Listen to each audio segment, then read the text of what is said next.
je voudrais dire que Jésus a dit que vous avez reçu gratuitement, donné gratuitement. Alors, c'est un enseignement que le Seigneur nous a fait la grâce d'avoir. Donc, il faut que nous puissions partager au maximum et faire connaître cette réalité qui est tangible, mais surtout qui, lorsque elle est méconnue, elle crée beaucoup, beaucoup de désagréments.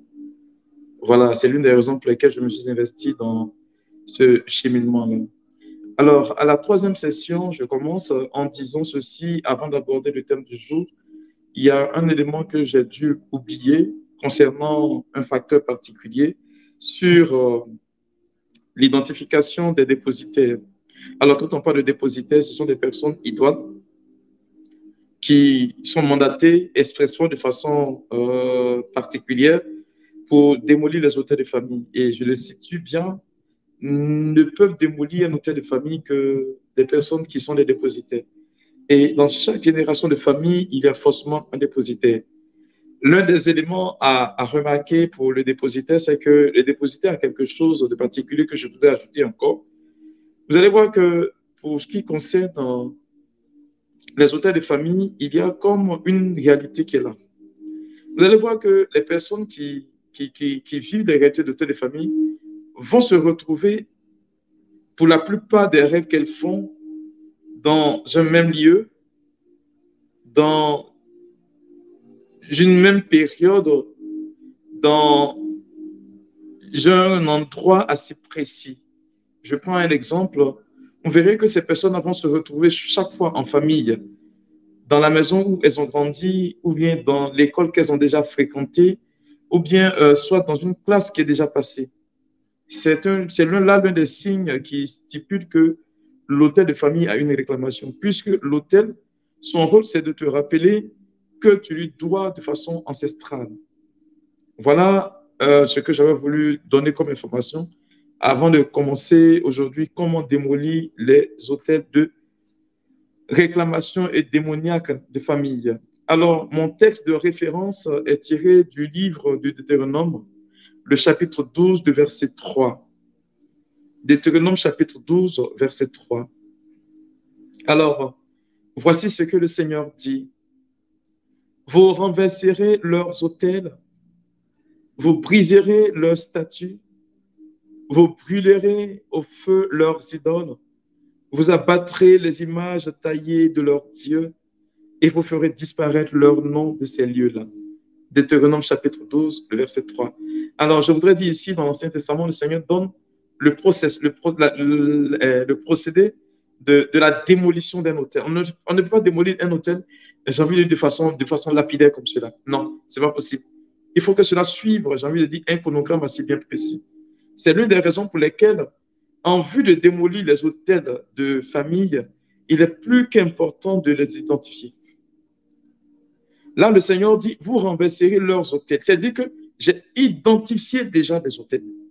Et pour la phase d'identification, beaucoup de familles vont se retrouver dans un certain problème selon lequel soit les parents ou les aïeux n'existent plus. Et donc, on n'a pas de personne de référent pour demander quels sont les fétiches ou quels sont les hôtels ainsi que les parents ont pu adorer. Frères et sœurs, lorsque vous vivez des questions d'hôtels, il y a quelque chose de formidable qu'il faudrait retenir. C'est que nos aïeux ont fait quelque chose d'ingénieux. Ils ont manifestement pérennisé la logique des adorations faites aux fétiches. Soit ils donnent le nom du fétiche adoré à l'un des enfants. Rappelez-vous que j'ai dit que l'autel a forcément un nom. Il est bâti en fonction d'une signification. Et donc, c'est ce qui donne matière en réalité à l'autel de pouvoir exister, subsister. Et donc, celui qui porte le nom en réalité est le garant de celui qui doit porter une adoration à l'autel. C'est ce qui fait que vous allez voir que certaines personnes portent souvent le nom d'une eau, le nom, j'ai envie de dire, des noms énigmatiques. Quand on traduit du patois dans la langue locale, vous allez voir que ça signifie quelque chose de précis. Et nos parents n'ont pas fait cela, et j'ai envie de dire, dans l'optique de nous punir. Et je précise encore, ils ne connaissaient pas Jésus-Christ. Nos aïeux n'avaient pas connaissance de qui était Jésus-Christ. C'était pour eux leur manière de pouvoir sauvegarder la tradition ancestrale, ou du moins de pérenniser le culte à ces divinités, soit dites païennes. Et donc, ils n'ont pas cherché à nous faire du mal, mais plutôt à nous protéger. C'est pourquoi le Seigneur précise ici, pour renverser les autels, il faut commencer déjà par les identifier. Tu ne peux pas démolir ce que tu ne connais pas. Tu ne peux pas détruire ce que tu ne sais pas. Et donc, l'identification des autels est fonction de ce que nous vivons. Alors, qu'est-ce que nous vivons paradoxalement? Je prends un exemple aujourd'hui où voyons que le monde est devenu un village planétaire. Dans la mesure où vous allez trouver que des Anglais vont marier des Africaines et des Américains vont marier comment dirais-je, des Françaises, ainsi de suite. Des Africains vont commencer à marier des Européens, ça et là. Et donc, vous allez voir que aujourd'hui, c'est un brassage culturel. Mais n'empêche que dans chaque culture, il existait quelque part des fétiches qui ont été adorés. Et ces fétiches qui ont été adorés nous donnent aujourd'hui matière à réflexion. Il peut s'agir que du côté de la maman et du côté du papa, il y a eu des pratiques d'adoration. Alors, comment arriver à identifier réellement ce qui parle à notre rencontre? La première des choses à savoir, c'est que, comme je l'ai dit tantôt, dans la première session, ce qui concerne un démon, il est tout particulier. Il ne possède qu'une seule personne. Mais si vous vous rendez compte que la famille vit des difficultés de façon singulière, mais qui semble répondre à la logique de vécu d'une seule personne, soit par exemple, vous allez voir dans une famille cosmopolite, et pardon, une famille où existe peut-être 4 ou 5 personnes d'une même famille, frères et sœurs, l'un peut-être va travailler, mais il ne pourra pas jouir de son salaire. L'autre va peut-être être marié, mais ne pas avoir des enfants. L'autre va faire des enfants, mais ne pas avoir de mariage, ainsi de suite. Mais tout cela, quand vous regardez, ça constitue la base, j'ai envie de dire, d'une certaine dépendance de la famille en lien avec ces hôtels-là. Lorsque vous constatez ces faits-là, la première des choses à faire, c'est de ne pas paniquer et de s'asseoir pour réfléchir, pour voir réellement qu'est-ce qui se passe. Est-ce que ce sont des faits insolites qui nous arrivent sans qu'on on ne sache d'où est-ce que cela vient? Si c'est le cas, il faut tout de suite chercher à savoir de quelle lignée de la famille ce problème-là, il penche le plus. De quelle lignée familiale? Est-ce que c'est du côté de maman ou du côté de papa? Parce que vous allez bien remarquer que du côté des mamans, peut-être que dans la famille, personne ne se marie. Il n'y a pas longtemps, je crois bien le jeudi dernier, j'ai fait la rencontre d'une dame qui me dit que de son côté maternel, les femmes ne se marient pas, peu importe ce qu'elles font, elles n'arrivent pas à émerger. Même le travail, tout est difficile dans ce domaine-là. Et je lui ai fait comprendre effectivement que lorsque vous remarquez ce genre d'événement d'une génération à une autre et qui passe déjà le cap de 4 à 5 générations, cela suppose que c'est une réclamation d'autel. Et donc, il faut déjà vérifier l'origine de cette réclamation-là. D'où est-ce que cela provient? Si ça provient, j'ai envie de dire, d'un fait isolé, on pourrait dire que c'est un fait isolé. Mais quand tout le monde de la même famille vit la chose, c'est que c'est vraiment la question d'autel. Donc, il faut identifier. Et j'ai envie de dire que le diable, il est très fin. Avant, il permettait à tout le monde d'une même famille de vivre la même chose. Mais aujourd'hui, ce sont des faits isolés. Et donc, il faut bien remarquer. C'est l'une des raisons pour lesquelles vous allez voir que dans une famille, pratiquement tout le monde vit, j'ai envie de dire, une situation assez difficile. Ou bien soit, tout le monde vit la même situation. Dès le moment où ça se présente, il faut chercher à identifier. Et donc, l'identification, c'est de voir le côté de la famille où existe ce genre de problème. Si c'est le côté de maman, il faut rechercher du côté de maman quel type de pratique a été fait là-bas. Quel type d'adoration a été faite là-bas? Quelles sont les idoles qui ont été adorées? Quels sont les fétiches qui ont été adorés? Quels sont les totems de la famille à ce niveau? Et lorsque vous commencez par les identifier, c'est alors que vous pourrez commencer le procédé de démolition. Je précise bien, c'est quand on a fini d'identifier qu'on peut commencer le procédé d'identification. Tant qu'on ne les a pas identifiés, on ne peut pas les démolir. Ça, c'est la première phase pour démolir les hôtels. Et j'ai envie de dire à quelqu'un qui m'entende, voyez, Beaucoup de personnes aujourd'hui, à cause des péripéties vécues, soit en Afrique ou dans notre pays, on a tendance à fuir nos réalités ancestrales, nos us et coutumes. J'ai envie de vous dire que si vous ne savez peut-être pas, la question d'hôtel de famille se moque du territoire dans lequel tu te trouves. Que tu sois en Papouasie, en Chine, en Indochine, dès le moment où il y a une réclamation, sache que le lieu où tu te trouves, l'hôtel peut t'identifier et puis réclamer ta vie là-bas et même tes bénédictions. Par voie de conséquent, il ne faudrait pas fuir nos us et coutumes. Beaucoup d'Africains aujourd'hui ont fui leurs us et coutumes sous prétexte que si je m'accroche trop à la famille, c'est sûr que les sorciers vont vouloir m'avoir. Mais laissez-moi vous dire que les sorciers ne paient pas de transport. Hein. C'est un monde spirituel. Et le monde spirituel fait qu'ils ont la faculté de pouvoir se déplacer et de nous atteindre, peu importe l'endroit où nous nous situons. Ça me fait rappeler, j'ouvre une parenthèse, de cette anecdote qui m'était, non, une réalité, pardon, qui m'était racontée. C'est l'histoire d'un monsieur qui trouvait que son père était sorcier. Et il était en Europe, précisément aux États-Unis. Il a passé plus de 10 ans sans venir en Afrique. Et quand même il vient au pays, il reste en ville, mais il ne va pas au village. Et un jour, il est au boulot et puis sa femme l'appelle. Elle lui dit, tiens, écoute, ton père vient d'arriver, je ne sais pas par quel moyen, mais il est arrivé. Et donc, le monsieur, il prend le téléphone et puis il dit à son père, tu es arrivé comment? Il dit, comme tu ne veux pas venir me voir, moi-même je suis déplacé pour venir te voir. Il dit, ah bon, tu as pris quel vol? Il dit, non, je n'ai pas pris de vol, que je suis venu te voir. Et donc, il dit à sa femme, le père passe le téléphone à son épouse, qui répond le téléphone, mais qui dit non que ton père est sur le point de partir. Où il s'en va, je ne sais pas. Mais il dit de te dire qu'il est venu te saluer. Quand la femme a ouvert la porte, qu'il est sorti, le monsieur a demandé à la femme de rattraper son papa pour lui payer le transport. Quand elle ouvre la porte, le monsieur a disparu. Et le fils va rappeler en Afrique, son père se trouve à la maison. Il dit, j'étais venu te dire que non, là où tu es là, je te vois. Ne pense pas que je suis venu pour te tuer, mais je te vois. Je ferme la parenthèse. C'est pour nous dire quelque part, mes frères et mes sœurs, lorsque nous ignorons là d'où nous venons, on aura toujours des difficultés à s'en sortir. Parce que tu peux naître dans une famille, mais quand tu ignores ton passé, ton présent peut être ambigu et ton futur peut être vraiment assez bizarre. Mais quand tu sais d'où tu viens, tu peux prendre tes marques et puis aller plus loin. C'est pourquoi Jésus n'a pas régné ses origines. Aujourd'hui, beaucoup d'Africains disent que je suis européen ou que je suis ceci, je suis cela. Et que j'ai une mentalité, par exemple, mais vous n'oubliez qu'il y a eu ce qu'on appelle la période médiévale, qui pendant 1000 ans, 10 siècles de notre époque, on a passé le temps au niveau de l'Église à poursuivre les sorciers, les sorcières, à les pourchasser en détruisant leurs œuvres.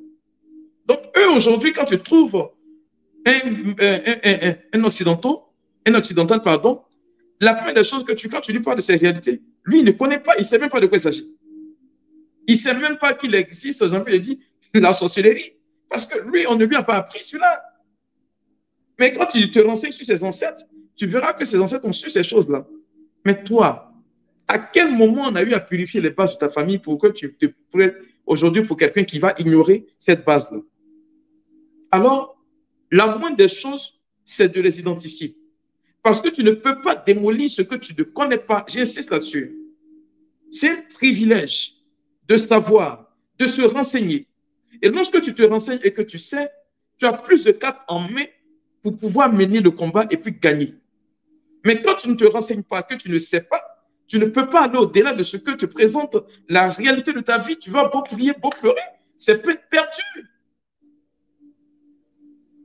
Mon frère, ma soeur, je le dis, c'est plus qu'essentiel pour toi maintenant. Ça, j'ai envie de dire, c'est la première phase.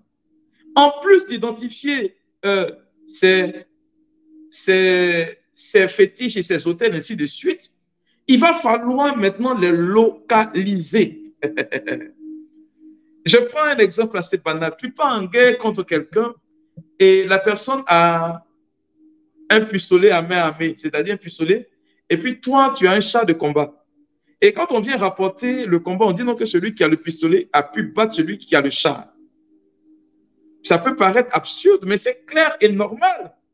Pourquoi? Parce que l'une des choses à savoir, c'est que celui qui a le char va se mettre à tirer. La détonation du char avec le bruit que cela va faire, ça va peut-être effrayer le monsieur, mais il est caché. Lorsque tu vas sortir pour vérifier si tu l'as eu, lui, il te tire là-dessus, et puis il t'a tué. Simplement et purement. Est-ce que vous savez que le diable, avant de venir t'attaquer, il connaît déjà tes points faibles.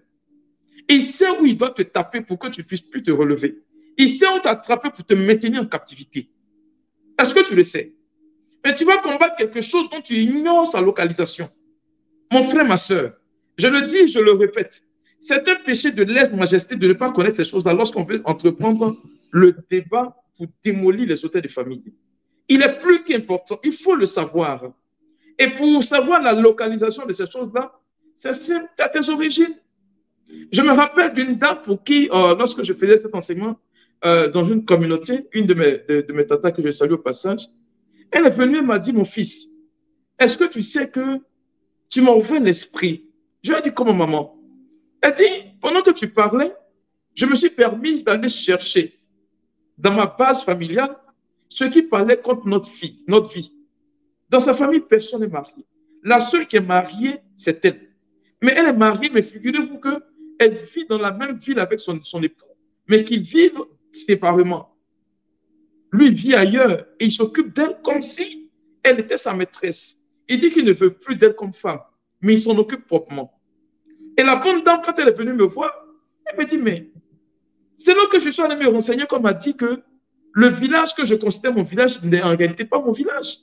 C'est le village que mon grand-père, là où mon grand-père venait s'abriter parce qu'il était lui-même dépositaire. Et comme il avait rencontré Jésus-Christ à l'époque, on lui avait demandé de venir pour succéder à son père, à lui, qui est notre grand-père et notre arrière-grand-père, mais qui lui a fui parce qu'il refusait. Et comme il refusait, il est venu s'installer dans le village où il est devenu catéchiste. Et là, il a commencé à prêcher Jésus-Christ en tant que catéchiste. Et figure-toi que toutes ces filles qu'il a faites, aucune d'entre elles n'est mariée. Et cela rejaillit sur nous aujourd'hui, ces petits-enfants. Et nos enfants, à nous aussi, ne sont pas mariés. Je lui dis, tiens, tu vois ma tata. Tant que tu ignores la localité dans laquelle se trouve cette adoration, tu ne peux pas démolir. Une chose, c'est d'identifier, une chose, c'est de localiser. Donc, la deuxième chose que je vous demande, c'est la localisation. Je dis bien, il faut localiser ces fétiches ou ces hôtels, et ainsi de suite. Où est-ce que cela a été adoré? Mieux tu sais, et tu pourras orienter ta prière en fonction de l'endroit où cela est situé. Voilà la deuxième chose que je voudrais dire. Et maintenant, pour la phase de démolition.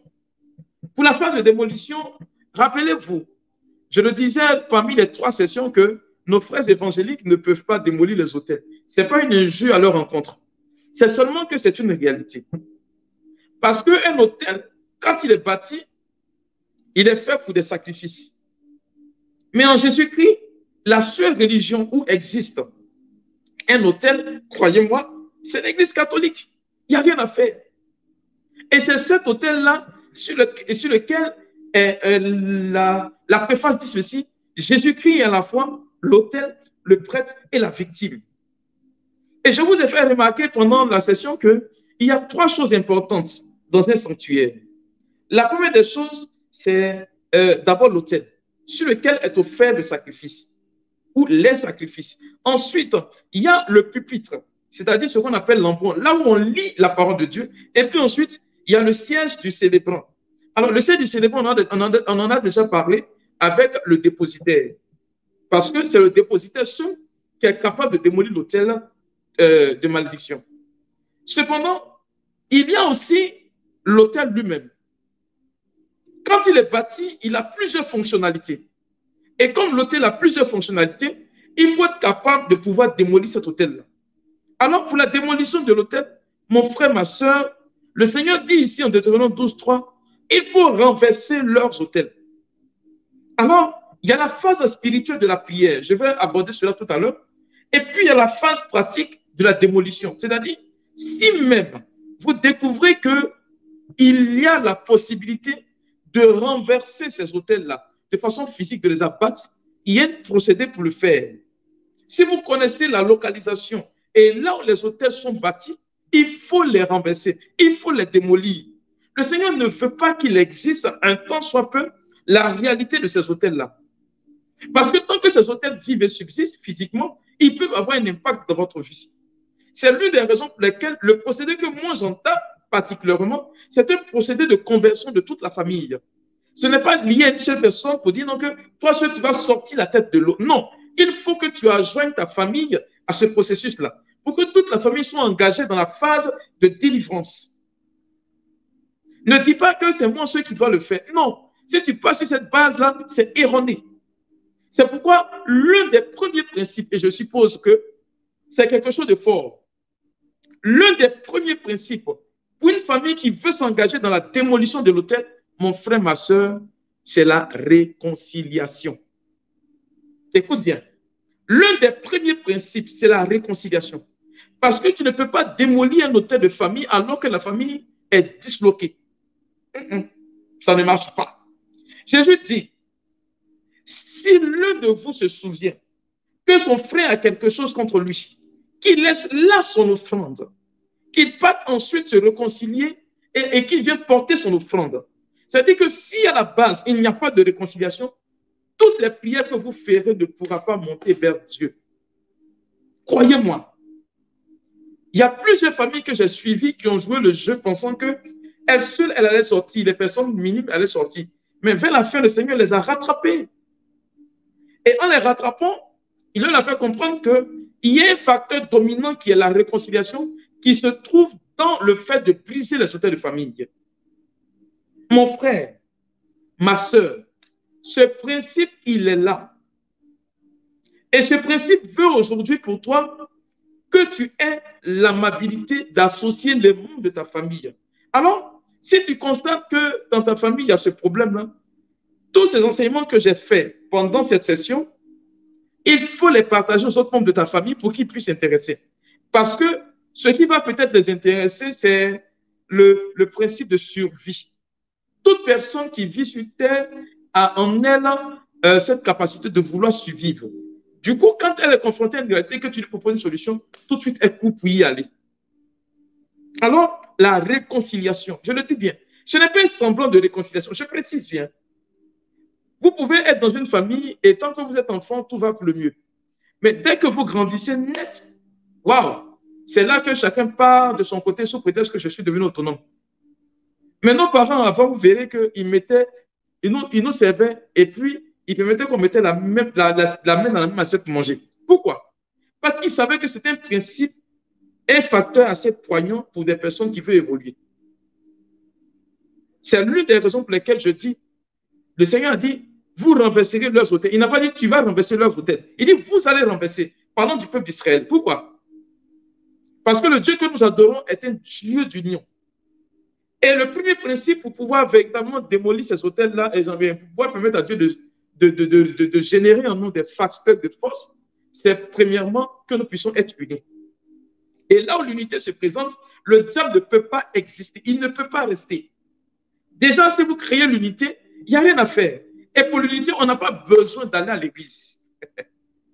On n'a pas besoin d'être chrétien pour être unis. Le simple fait, je précise bien, le simple fait d'appartenir à une même famille nous donne pour obligation de pouvoir nous entendre.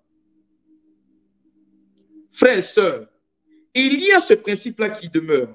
Et donc, il a dit ceci, vous renverserez leurs autels. Ensuite, vous briserez leurs stèles. Alors, les stèles, c'est quoi? Les statues.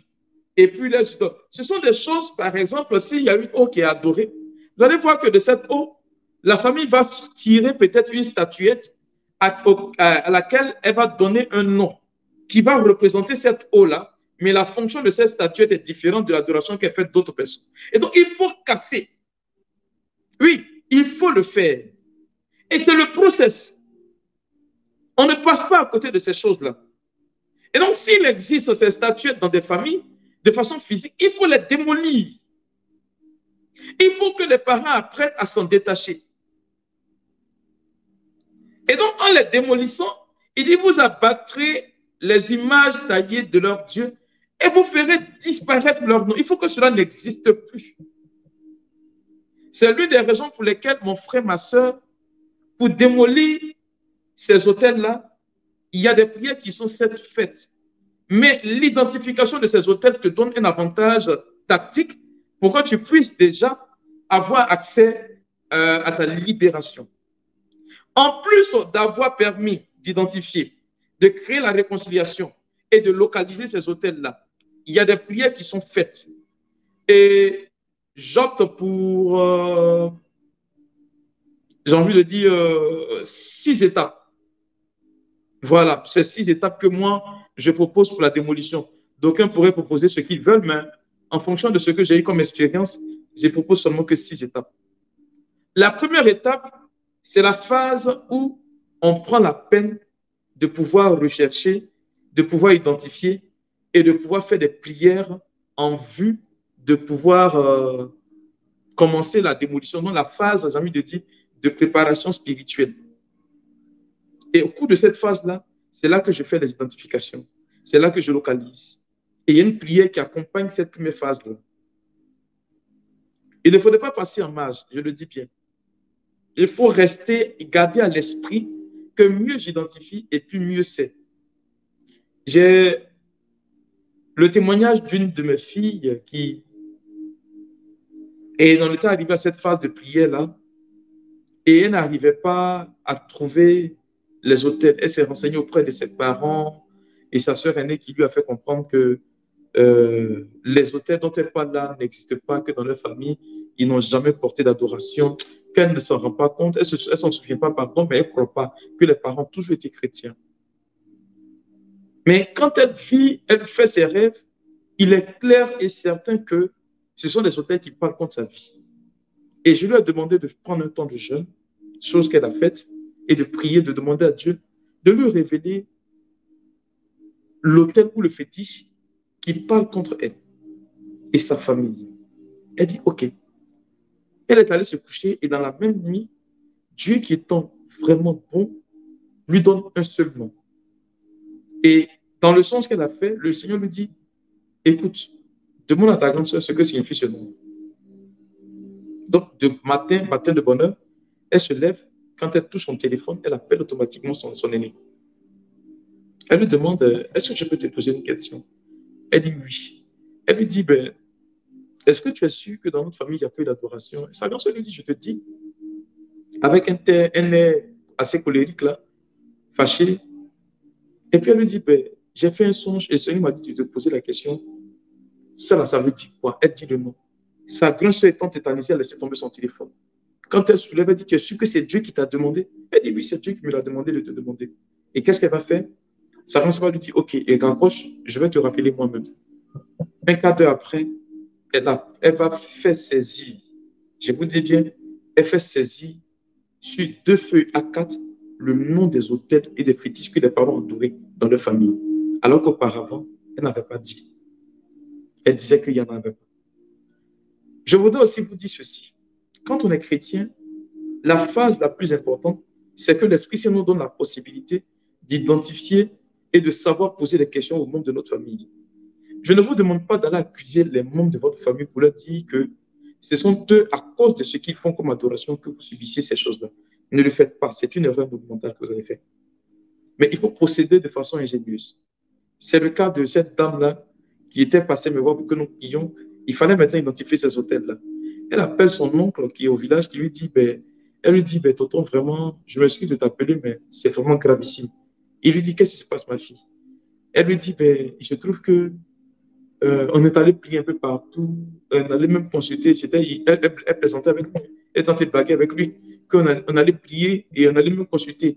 Quand on allait consulter, on nous a fait savoir que ce que nous vivons là, ce sont les fétiches que les parents adoraient là. Comme nous, on ne venait pas adorer, c'est pourquoi il faut nous dire un peu comment est-ce qu'on adore, nous, à venir faire, et puis à faire la quitter sur notre vie. Et l'oncle qui s'exclame, il dit, oh, oh, vous les enfants, vous pensez que parce que vous êtes partis à l'école, vous êtes trop intelligents. Voilà, ça vous a rattrapé. Et donc, l'oncle, sans vraiment penser à grande chose, il commence déjà par donner l'identité des hôtels avec leur fonction, toute la localisation, Comment est-ce, et puis lui dit, bon, le reste du détail, quand tu vas venir sur place, je vais te dire quelles paroles il faut prononcer pour faire telle chose. Parce que c'est ce que vos parents ont fait pour réussir. Et c'est avec ces renseignements-là que nous avons prié. Quand on a prié, 2 semaines après, il appelle sa nièce. Il dit, ma fille, je ne sais pas, mais on ne te voit plus. Elle dit, mais tonton, je t'ai dit que je vais venir faire de l'adoration, non, mais je viens. Il s'en est préparé pour venir. Il dit, non, ce n'est pas que tu vas venir, non. Mais avant, quand on était au village ici, on te voyait, maintenant on ne te voit plus. C'est dire que la loupe qui était bâtie sur sa vie, sur la base des hôtels-là, venait de se casser. Donc, il n'avait plus accès à elle. Mon frère, ma soeur, tu seras peut-être rebellé et qu'il peut-être existe encore, j'ai envie de dire, des personnes dans ta famille qui pratiquent encore ces adorations. C'est peut-être vrai, oui. Mais pour l'heure, pour ce qui est le plus important, use de stratèges, use, j'ai envie de dire, de moyens assez particuliers pour identifier ces hôtels. Lorsque vous les aurez identifiés, la deuxième phase, c'est la phase de prière pour briser les hôtels de famille. Et là, c'est là que se trouve, j'ai envie de dire, le plus gros des problèmes. Alors, dans le cheminement, c'est la prière la plus difficile. C'est la prière la plus difficile dans le cheminement. Je vais me permettre de m'étaler pour que vous puissiez comprendre pourquoi est-ce que c'est difficile. C'est la phase de la prière où on prie non seulement le plus, mais en plus de prier, il y a des sacrifices que nous faisons. Quand on a identifié, il faut maintenant briser ces hôtels-là sur la base de Deutéronome 12.3. Briser, casser tout cela. Et il y a une prière qui accompagne ce deuxième rite-là. Et au cours de la prière, il s'agit qu'il y a des temps de jeûne qu'il faut faire. Il y a des sacrifices qu'il faut faire. Et entre autres comme sacrifice, pendant la période de cheminement pour démolir les hôtels, il y a qu'on ne doit pas se mettre en colère. Je le dis bien, c'est pourquoi j'ai parlé de phase de réconciliation préalablement. Ce n'est pas moi qui le dis, l'apôtre Paul dit en Éphésiens, le chapitre 4, versets 26 et 27, êtes-vous en colère? Ne péchez pas. Que le soleil ne se couche pas sur votre colère, sinon vous donnerez prise au diable. Et donc, voilà, Paul dit qu'il faut ne pas dormir avec la colère. Et moi, j'ajoute ceci, pendant la période, il faut essayer de vivre sans stress, ne pas dormir avec le doute, la peur, l'anxiété, l'angoisse et tous ces sentiments qui vraiment nous déstabilisent intérieurement. Voyez, lorsque une âme, quand je parle d'une âme, l'être humain est composé de corps, esprit et âme. Lorsque une âme est déstabilisée intérieurement, vous savez ce qui se passe? Elle est tout de suite facilement prisée par le diable. C'est pourquoi ces sentiments que j'ai cités, ce sont des sentiments qui sont internes, qui nous déstabilisent. Donc, il faut faire l'effort réellement de ne pas dormir avec ces sentiments-là. C'est pourquoi dans ce process-là, il est fortement recommandé de beaucoup lire la parole de Dieu pour garder son état d'esprit avant de se coucher. Je le dis, dans un esprit sain, dans un esprit de paisibilité pour pouvoir dormir. Pendant la période de ce cheminement-là, de la prière, il va falloir ne pas dormir, ne pas prendre d'alcool, ne pas avoir à prendre de la cigarette et tout ce qui va avec, hein, je le dis bien, alcool, cigarette et autres, ne pas avoir de rapport sexuel pendant la période de la prière. Pourquoi je le dis? C'est pas moi qui le dis, hein. En 1 Corinthiens chapitre 7, verset 1 jusqu'au verset 7, je crois bien. Oui, verset, voilà. Verset, voilà. C'est l'apôtre Paul qui le dit. Il dit que le corps de la femme ne lui appartient pas, il appartient à son mari. Le corps du mari ne lui appartient pas, il appartient à sa femme. Et Paul ajoute ceci, que chacun remplisse son devoir conjugal. Ça, c'est un. De deux, il dit ceci, en remplissant le devoir conjugal, il faudrait que chacun ne se refuse pas l'un à l'autre, ne serait-ce que d'un commun accord, il le dit au verset 5, il dit, ne vous privez point l'un de l'autre, si ce n'est d'un commun accord pour un temps, afin de vaquer à la prière, puis retourner ensemble, de peur que Satan ne vous tente par votre incontinence. Vous comprenez, non? Ce qui voudrait dire qu'on peut se préserver, on peut se contenir, s'abstenir de rapports sexuels pendant la période de la prière. Il faut le faire. Et pendant que vous le ferez, ça vous donnera, j'ai envie de dire, l'opportunité de pouvoir vous mettre à la prière. L'inconvénient, généralement, dans ce genre de situation, c'est que ce sont les femmes. Je le dis bien, quand elles découvrent ce genre de prière-là, elles veulent tout de suite imposer à leur époux le fait de ne pas avoir de rapport. Non, il faut négocier. Il faut faire comprendre à ce dernier que réellement, je dois entamer un cheminement avec ma famille ou bien avec les membres de notre famille, mais cela nécessite que nous puissions nous priver de rapports sexuels pour nous donner, pour nous concentrer à la prière, pour ne pas entrer dans la distraction. Voilà. Et c'est Paul qui le dit. Donc, s'abstenir de tout rapport sexuel, flirt et tout ce qui va avec. Alors, d'ailleurs, ceux qui ne sont pas mariés religieusement, j'ai envie de dire que cela est, vous n'avez même pas le droit. Donc, si je parle pour ceux qui sont mariés légitimement et religieusement, c'est eux qui ont droit au rapport sexuel. Donc, vous qui n'êtes pas encore mariés, alors je suppose que ça ne vous concerne pas. Alors, voici un autre point. Ce second cheminement suppose un temps de jeûne. Le temps de jeûne est fonction du nombre de personnes de la famille. Je prends un exemple. Une famille où le père et la mère ont mis 8 enfants au monde. Donc, ça fait au total 10 personnes dans la famille. Si vous devez faire la deuxième partie de la prière, c'est sur 30 jours, en raison de 3 fois par personne. De 3 jours de jeûne par personne. C'est un jeûne Esther, donc 72 heures. Donc, 72 heures par personne. Voilà comment ça se présente. Et donc, les 72 heures, de quoi est-ce qu'il est question? C'est un jeûne continu et non pas un jeûne décousu. Ce qui veut dire que pendant la prière, lorsque vous serez en train de faire la prière de démolition, de brisement des autels, il y a un facteur prépondérant. Le facteur, c'est que on fait le jeûne en tenant compte de la sensibilité de chaque membre de la famille. Il peut s'agir que dans la famille, pendant la période de la prière, il est des personnes qui disent, par exemple, moi, je veux faire la prière, mais je ne fais pas le jeûne. Ça ne pose pas de problème. Mais il faudrait que la prière se fasse comme un seul être humain, qui est en train de prier. Jésus a dit ceci, là où 2 ou 3 sont réunis, moi, je suis au milieu d'eux. Et donc, pour que notre prière puisse monter ensemble, il va falloir que nous fassions preuve d'unité. C'est l'une des raisons pour lesquelles, à la base, j'ai parlé de réconciliation. Et quand ça se fait ainsi, ce qu'il faut faire par la suite, c'est que le temps de jeûne dont il est question, c'est que chaque personne doit en principe faire 3 jours de jeûne, 72 heures de jeûne.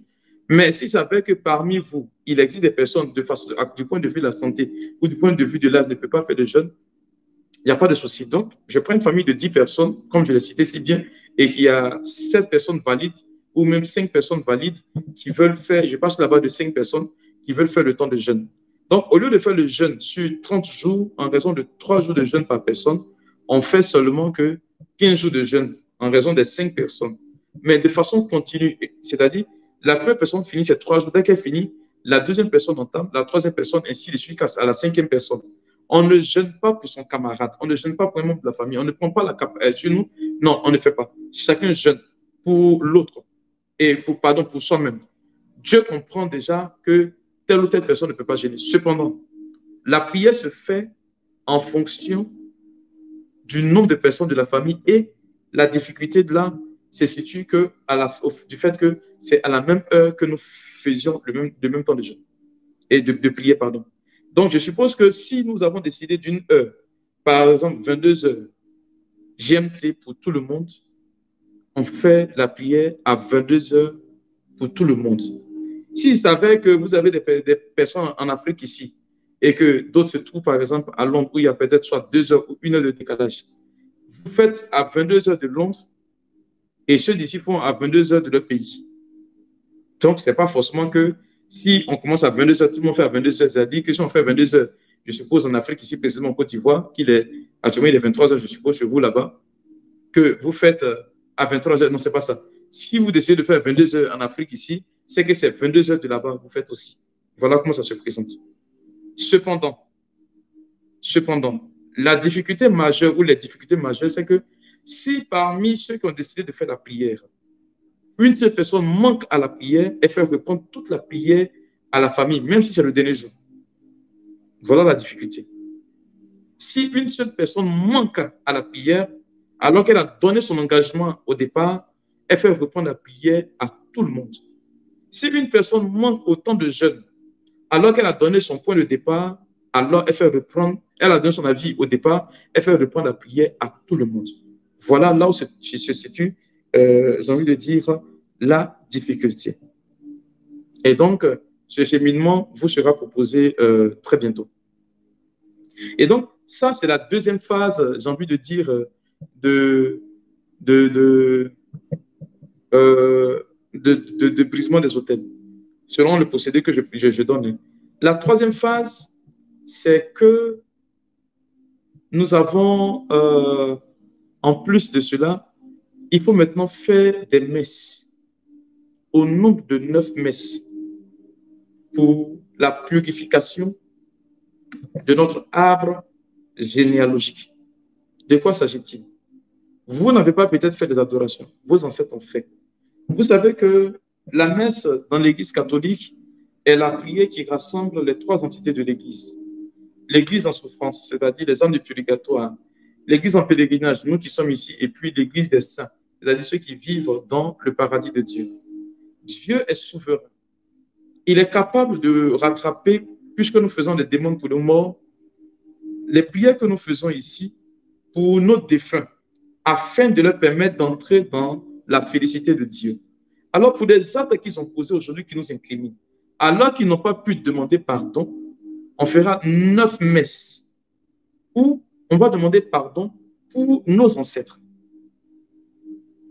Et la messe de demande de pardon pour nos ancêtres va tenir compte de leur nom, du nom des fétiches qui ont été adorés, et puis du nom de nos frères et sœurs qui, au cours de cette célébration, de ces différentes célébrations, ne seront pas là. Donc, il faut faire 9 demandes de messe. Je dis bien, il faut faire 9 demandes de messe. 9 demandes de messe. Et donc, c'est après ces 9 demandes de messe que nous allons passer à la 4e phase. Je crois bien, c'est ça, non? Oui, la 4e phase. Neuvaine de purification, c'est ça? La 4e phase, qui est la prière. Non, avant la neuvaine, il y a la prière de démolition, pardon, j'oubliais. Il y a, j'ai cité premièrement la phase d'identification. Ensuite, j'ai parlé de, désolé hein, si je reviens un peu en arrière, de prière de brisement des hôtels. Ça, c'est ce que vous faites entre vous. Et puis, il y a la phase de prière même pour neutraliser, pour démolir tout cela. Et pour ce faire, elle se fait en 10 étapes. D'abord, la première étape, en 9 étapes, pardon. La première étape, c'est d'abord l'invocation du Saint-Esprit pour demander la force de Dieu, comme tel que Gédéon l'a eu, tel que Élie l'a eu pour démolir les hôtels d'hôtels et les hôtels de famille. Et puis ensuite, il y a aussi le fait de demander pardon pour les hôtels sociétés que nous-mêmes nous avons bâtis sans le vouloir, comme je l'ai déjà signifié. Et puis après, comme vous savez que tout ce qui est hôtel est bâti sur la parole, sur l'enseignement que j'ai dit, c'est de révoquer maintenant les paroles prononcées sur les hôtels de famille. Ensuite, il faut couper les liens contractés à partir de ces paroles-là, liées aux hôtels. Puis, il faut révoquer tous les sacrifices qui sont faits sur ces hôtels-là, dans le nom de Jésus. Retirer, il faut révoquer, je le dis bien, tous les sacrifices faits au nom de la famille sur ces hôtels de malédiction. Parce que quand la personne faisait, elle impliquait toute votre famille. Et puis après, il faut effacer le nom de votre famille. Comme le Seigneur l'a signifié ici, effacer le nom de votre famille sur ces hôtels de malédiction. Et puis après, il faut démolir maintenant les hôtels érigés au nom de la famille, de façon spirituelle et puis après de façon physique. Après, invoquer le sang de Jésus-Christ pour neutraliser les activités de l'hôtel de la famille. Et puis enfin, retirer les bénédictions de la famille sur ces hôtels. Voici les 9 étapes pour la troisième phase. Et donc, la quatrième phase, c'est la neuvaine, les messes de purification de l'art généalogique dont j'ai parlé précédemment. Et puis après cela, on a maintenant la... après, c'est ça s'appelle, non, 4, 5, oui. Après la messe de démolition. Et puis maintenant, il y a la messe, il y a la dernière phase de prière pour rebâtir les autels. Parce que quand on neutralise un autel, il faut rebâtir. Et ça se voit, on le voit avec 1 roi chapitre 18 avec le prophète Élie. On le voit aussi avec Juge chapitre 6, à partir du verset 25 jusqu'au verset 28 et suivant. Voilà. Le Seigneur Jésus dit, quand on prend la peine de démolir un autel et de chasser un démon, il va errer. Et quand il n'est pas, il va tourner, quand il n'a pas trouvé de lieu habiter, il va revenir habiter la maison où il avait été chassé. Et donc, c'est l'un des facteurs qui est, j'ai envie de dire, prédominant ici. Donc, il faut arriver facilement à chasser, à remplacer ce que donc, quand je dis il faut rebâtir, ce n'est pas en termes de bâtir un hôtel pour le Seigneur, non. C'est plutôt bâtir une alliance sur l'autel du Seigneur. Voilà le thème exact. Il faut bâtir une alliance sur l'autel du Seigneur au nom de sa famille. Et ça se fait au cours d'une messe. Alors, mes frères et mes sœurs, je n'ai pas voulu être long, ne pas trop détailler, sinon nous allons partir à 3 ou 4 heures d'enseignement. C'est juste pour succinctement vous présenter la chose. Mais la plus importante des choses, c'est vraiment l'identification. Tant qu'on n'identifie pas, on ne peut pas sortir de là. Il faut avoir la certitude que nous avons identifié. Et donc, ce sont les 6 phases, que je proposerai pour la démolition des hôtels. Et donc, quand on a fini de démolir et qu'il faut rebâtir, alors on peut véritablement vaquer à nos occupations. Mais l'une des choses qu'il faudrait remarquer, c'est que la phase où j'ai parlé de prière, de brisement, juste après les 9 messes, on passe à une étape de prière pour briser, où j'ai cité les 9 étapes. Quand on a fini ces étapes, en principe, notre compteur est à 0. Vous allez voir qu'il va exister des personnes qui vont commencer à se sentir bien plus à l'aise pendant cette phase-là. C'est alors que vous pouvez commencer maintenant à faire vos activités. Mais n'empêche qu'il faut forcément bâtir un hôtel, une alliance avec l'hôtel du Seigneur pour pouvoir être élevé. Et ça, vraiment, je le dis bien, c'est l'Église catholique seulement qui peut nous permettre d'y arriver. Alors, mon frère, ma soeur, j'ai été peut-être assez rapide ou bref, mais j'ai fait exprès peut-être pour sauter certains points pour que des questions me soient posées en retour. Je prie que le Seigneur vraiment te donne la possibilité de pouvoir identifier ces hôtels-là. Et crois-moi, dès que tu as ces informations, ne doute pas. Le Seigneur a déjà entamé le process pour que tu sortes des liens de famille. Que Dieu te bénisse. Merci infiniment pour ces éléments de taille vraiment que vous avez partagés avec nous ce soir. Alors, j'ai vu un peu les commentaires et je vois vraiment qu'il y a des frères et sœurs qui ont pris des notes. Je peux le dire, donc ça, c'est bien. Au moins une question, si ça vous va, mon père, qu'on peut prendre peut-être 5 minutes. Oui, allez-y. Alors, j'ai vu une question. Il y a quelqu'un qui a demandé, et dans une famille où tous ne confessent pas la même religion, comment faire? Alors, il n'y a pas de problème là-dessus. Il n'y a vraiment pas de problème. C'est vrai que tout le monde ne confesse pas la même religion, mais j'avoue que pour ce cheminement-là, pour ceux qui ne savent peut-être pas, il y a des musulmans qui viennent me voir. Il y a des évangéliques, des protestants. Pas plus tard que ce week-end, j'ai prêché une retraite pour la démolition, pour un groupe de renouveau pour qui j'avais déjà prêché précédemment. On fait une retraite avec moi. Et pendant la retraite, en réalité, il y a des choses qui se sont passées. Mais il y avait des évangéliques qui étaient là. Donc, c'est une question de famille. Et je le dis bien, eux, malheureusement, dans leur religion, ils n'ont pas d'autel. Donc, ils ne peuvent pas démolir.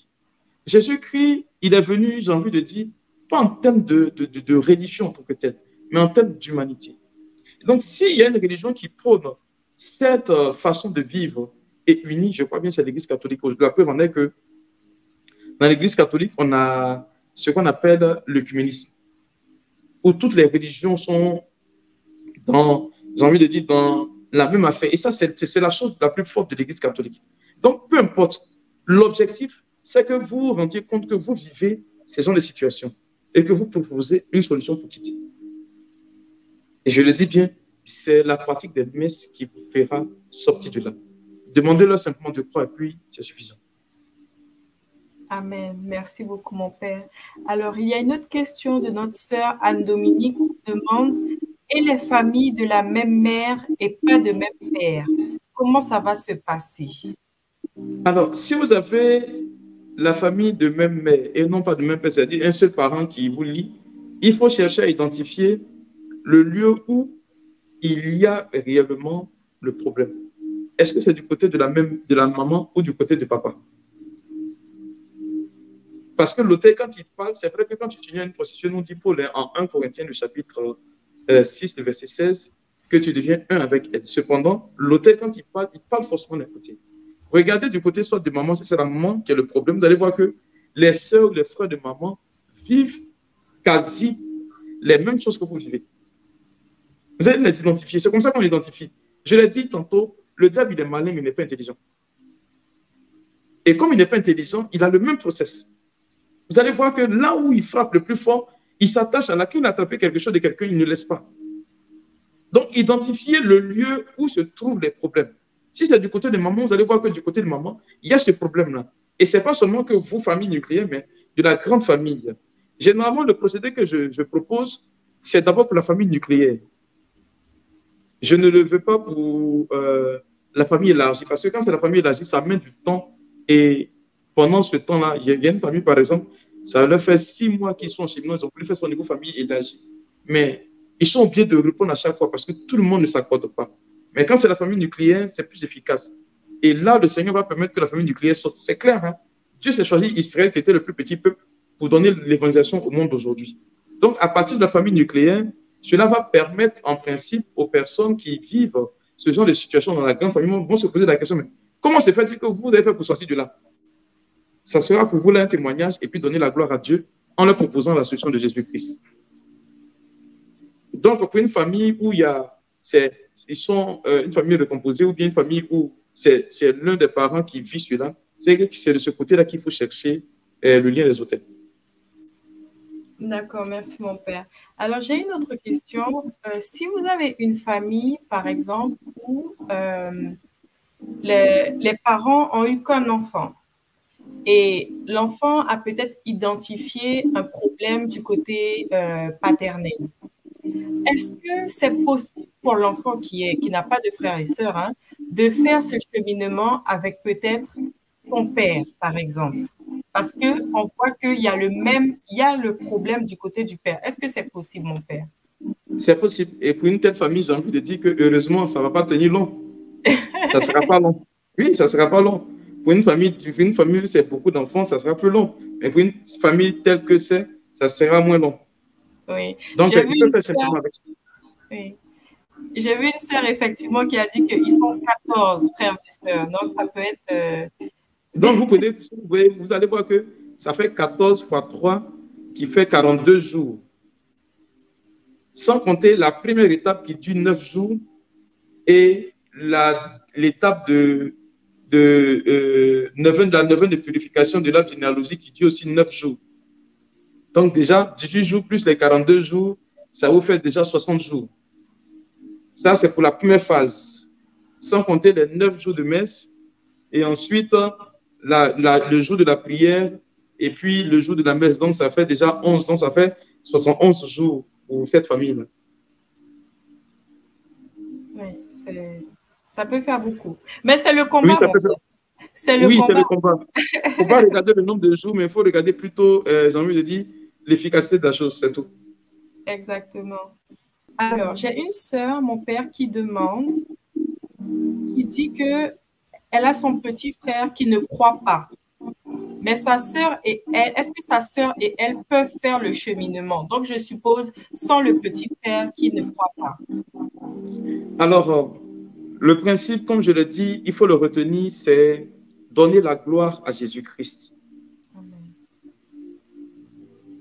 S'il ne croit pas et qu'il vit la situation, il faut partir sur la base de ce qu'il vit un problème. Donc, c'est plus simple. Hein? C'est comme si tu vas et puis tu lui dis, ben, écoute, il n'y a que dans notre famille, voilà ce qui se passe. Et tu identifies chacun en fonction de son problème. Je vous assure que ce petit frère-là, est intuitivement, quand ils vont lui dire, mais voilà ce que tu vis, voilà ce que telle personne vit, il va demander intuitivement à la personne, mais comment on fait pour quitter dedans? C'est ce qu'on appelle le principe de survie. Bien sûr. Voilà. Et donc, même s'il ne veut pas faire la prière, il faut qu'il sache que vous êtes en train d'entamer un cheminement ainsi pour que toute la famille s'en sorte. Afin que la gloire revienne à Jésus-Christ. Il ne faut pas que demain, il vienne dire non, que moi, je me suis battu mon chef pour sortir de là. Et c'est pas si je me fais comprendre. Oui, bien sûr, mon père. Voilà. Il faut que tous les membres de la famille soient informés. C'est l'une des raisons pour lesquelles il y a une erreur à ne pas commettre.